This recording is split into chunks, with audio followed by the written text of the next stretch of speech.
이건 내가 유치원에 다닐 적의 이야기야. 당시 유치원에는 킨킨상이라고 하는 존재가 있는 것 같았는데, 정확히 말하자면 우리 반에서 절반 정도의 아이들에게만 보이는 존재였어. 그러니까 누구에게나 다 보이는 존재는 아니라는 거였는데, 내 눈에는 킨킨상이 보이지 않았기 때문에 친구들 사이에서 그것이 화제가 될 때마다 그게 도대체 뭔지 물어보곤 했었지. 킨킨상이 보인다는 친구들은 그때마다 모두 잘 모르겠다고 대답할 뿐 자세한 설명은 들은 적은 없었어. 처음엔 가르쳐 주기 싫어서 저러나 했는데 아무리 봐도 정말 모르는 것 같은 분위기더라고.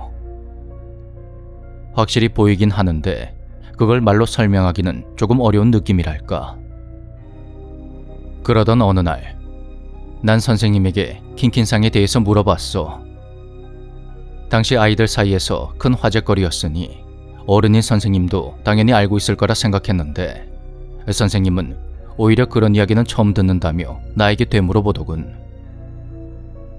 킨킨상을 본 적이 없던 나는 달리 대답할 말이 없었는데, 설령 그것이 보였다 해도 다른 아이들처럼 제대로 설명하진 못했을 거야. 난 선생님에게 그냥 그런 존재가 있다는 말만 들었을 뿐 자세히는 모른다고 말했어. 그리고 한참이 지난 어느 날 저녁, 친구들과 유치원에 남아서 숨바꼭질을 하기로 했는데, 유치원 뒤쪽에 커다란 돌계단과 나무가 있는 아이들이 뛰어놀기에 아주 좋은 장소가 있었지. 하지만 옛날에 사고가 있었다는 이유로 선생님들은 아이들을 그곳에 가지 못하게 했고, 그럼에도 불구하고 호기심을 참지 못했던 우리는 그날 어른들 몰래 그곳으로 갔어. 그렇게 친구들과 웃고 떠들며 한참을 재밌게 놀고 있던 그때, 킨킨상. 그 말에 다른 아이들도 킨킨상이다 하고 동조하기 시작했는데, 아무래도 나를 제외한 다른 아이들 눈에는 모두 다 보이는 것 같았지.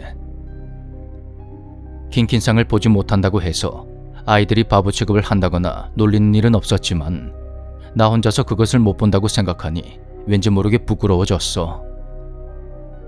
그때 다른 친구 한 명이 진지한 얼굴로 이렇게 나에게 물었지. 넌 안 보여? 아직. 그렇게 애매하게 대답하며 고개를 돌려보니 아이들 모두가 평소와는 분위기가 완전히 달랐어. 다들 진지한 얼굴로 날 쳐다보고 있으니 압박감이 느껴지기도 했지. 겁을 먹었던 나는 이렇게 말해버렸어. 역시 보여. 그렇지? 아이들은 이내 싱긋 웃으며 평소대로 돌아왔고, 한동안 킨킨상에게 손을 흔들고 있었어. 그때 선생님이 우리들을 찾아서 유치원 뒤쪽으로 왔고, 구종을 듣고서 조금 시무룩해져 있을 때 선생님이 나에게 뭘 하고 있었냐고 물었지. 술래잡기 하고 있는데 킨킨상이 왔어요. 그런 내 말에 선생님은 흥미로운 듯이 그게 뭐냐고 물었는데, 평소라면 킨킨상에 대한 이야기를 스스럼없이 해주던 아이들이 어째선지 양손으로 두 눈을 가리며 이렇게 말하는 거야. 안 보여요. 처음 보는 광경에 놀라서 잠시 멍하니 서 있자, 내 옆에 서 있던 친구가 눈을 가리고 있는 손가락을 살짝 벌려서 날 뚫어지게 쳐다보는 게 느껴졌어. 한 사람도 아니고 전부 다 그러고 있으니까 괜히 나까지 초조해져서 그 행동을 따라하게 되더라고. 그런 아이들의 행동이 신경이 쓰였는지 선생님은 좀 더 가르쳐달라며 캐물었는데, 그때 갑자기 여자아이 한 명이 선생님의 눈을 엄지손가락으로 찌르려고 하는 거야. 갑작스런 행동에 놀란 선생님은 뒤로 넘어지며 그걸 피했고, 이번엔 그녀가 손가락으로 자신의 눈을 찌르기 시작했어. 선생님과 내가 기겁을 하며 그만하라고 소리를 쳤지만 그녀는 멈추지 않았고, 다른 친구들은 일제히 하늘을 바라보며 같은 말만 반복하고 있었어. 안 보여요. 안 보여요. 안 보여요. 안 보여요. 몰라요. 몰라요. 잠시 후 정신을 차린 여자아이가 아프다며 마구 울어댔지만 다른 아이들은 여전히 신경도 쓰지 않은 채 그저 멍하니 서 있을 뿐이었어. 선생님은 그녀를 데리고 서둘러 양호실로 뛰어갔고 나도 그 뒤를 따라가려는 순간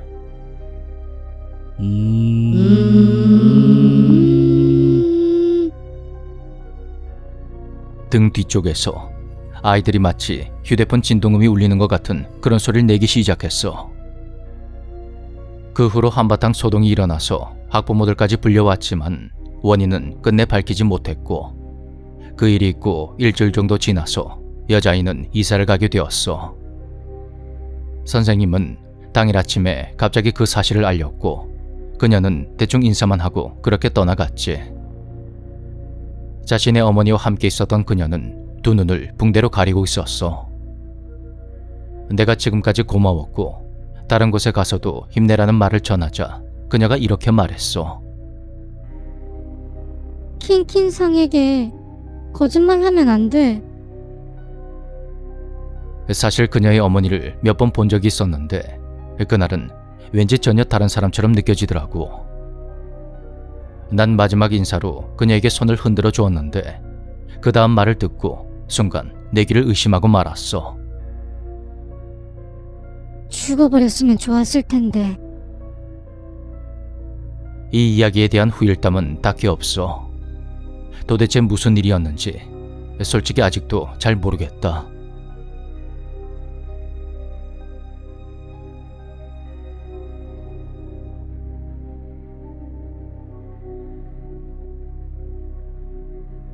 우리 고향에는 사람들이 발조차 들이지 않으려 하는 동굴이 있었다. 중학생 때 친구와 함께 그곳을 탐험하러 갔었는데 동굴은 산속에 있는 데다가 입구에 철조망이 둘러져 있어서 들어가는 것 자체가 어려웠다. 우리는 한참 만에 철조망에 구멍이 난 곳을 찾아냈고 그곳을 통해서 동굴 안으로 기어들어갔다. 동굴 안은 무척 넓었지만 안쪽은 어두워서 잘 보이지가 않았다. 회중전등으로 안쪽을 살펴보던 그때 바닥에 불빛에 반사되고 있는 무언가가 있었다. 가까이 다가가 보니 그건 손바닥 크기의 작은 털뭉치였는데 난 그것을 당시 학교에서 유행처럼 이야기가 돌던 캐사랑, 파사랑이라고 생각했다. 캐사랑, 파사랑은 에도시대 이후로 민간에 전해진 수수께끼의 생물체인데 보통 민들레 솜털이나 토끼의 꼬리처럼 둥실둥실한 털뭉치 모양을 하고 있다. 이것은 하늘거리며 공중을 떠다닌다고 하는데 괴상한 힘을 가진 요괴라고도 하고 미확인 생물로 취급되기도 한다. 이 생물체를 손에 넣은 사람은 행운을 얻는다고 하는데 자신이 캐사랑 파사랑을 가지고 있다는 것을 타인에게 알리게 되면 그 행운이 사라져버린다고 하여 그것을 대대로 은밀히 전하는 집이 있다는 소문도 있었다. 하지만 애초에 이것이 동물인지 식물인지 아니면 무생물 광물체인지는 알 수가 없고 그저 전설로만 존재하는 거라는 설도 있다고 한다. 나는 목소리를 높이며 말했다. 우와, 이거 캐사랑 파사랑이야. 진짜? 우리는 잔뜩 들떠서 그걸 손바닥에 올려봤는데 단순한 털뭉치라고 하기에는 제법 무게가 있었다. 이상하다 싶어서 털을 헤쳐보니 놀랍게도 그 안에서 사람의 눈알 같은 게 튀어나왔고 난 마구 비명을 지르며 그것을 동굴벽에 내던져 버렸다. 그런데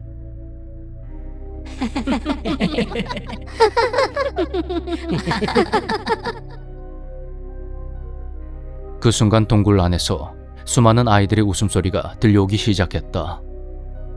소리는 우리를 향해 점점 다가오고 있었고 겁을 먹은 우리는 서둘러 그곳을 빠져나왔다. 철조망 구멍으로 기어나와서 도망을 치다가 문득 뒤를 돌아봤더니 수많은 아이들이 철조망에 달라붙어서 우릴 바라보고 있었다. 왜 철조망 구멍으로 나와서 쫓아오지 않는 건가 싶었지만 이미 그것만으로도 충분히 무서웠다. 벌써 수십 년이 지난 일이지만 나와 친구는 이 일을 아직도 또렷하게 기억하고 있다. 현재 그 동굴은 어느 절에서 입구를 둘러싸듯이 나무로 당을 세우고 관음보살을 모셔서 암혈 관음당으로 만들어 놓았다. 종종 타지에서 온 젊은이들이 그곳에 참배하러 가는 것 같았지만 나와 친구는 여태껏 한 번도 그곳에 간 적이 없으며 앞으로도 절대 가지 않을 생각이다.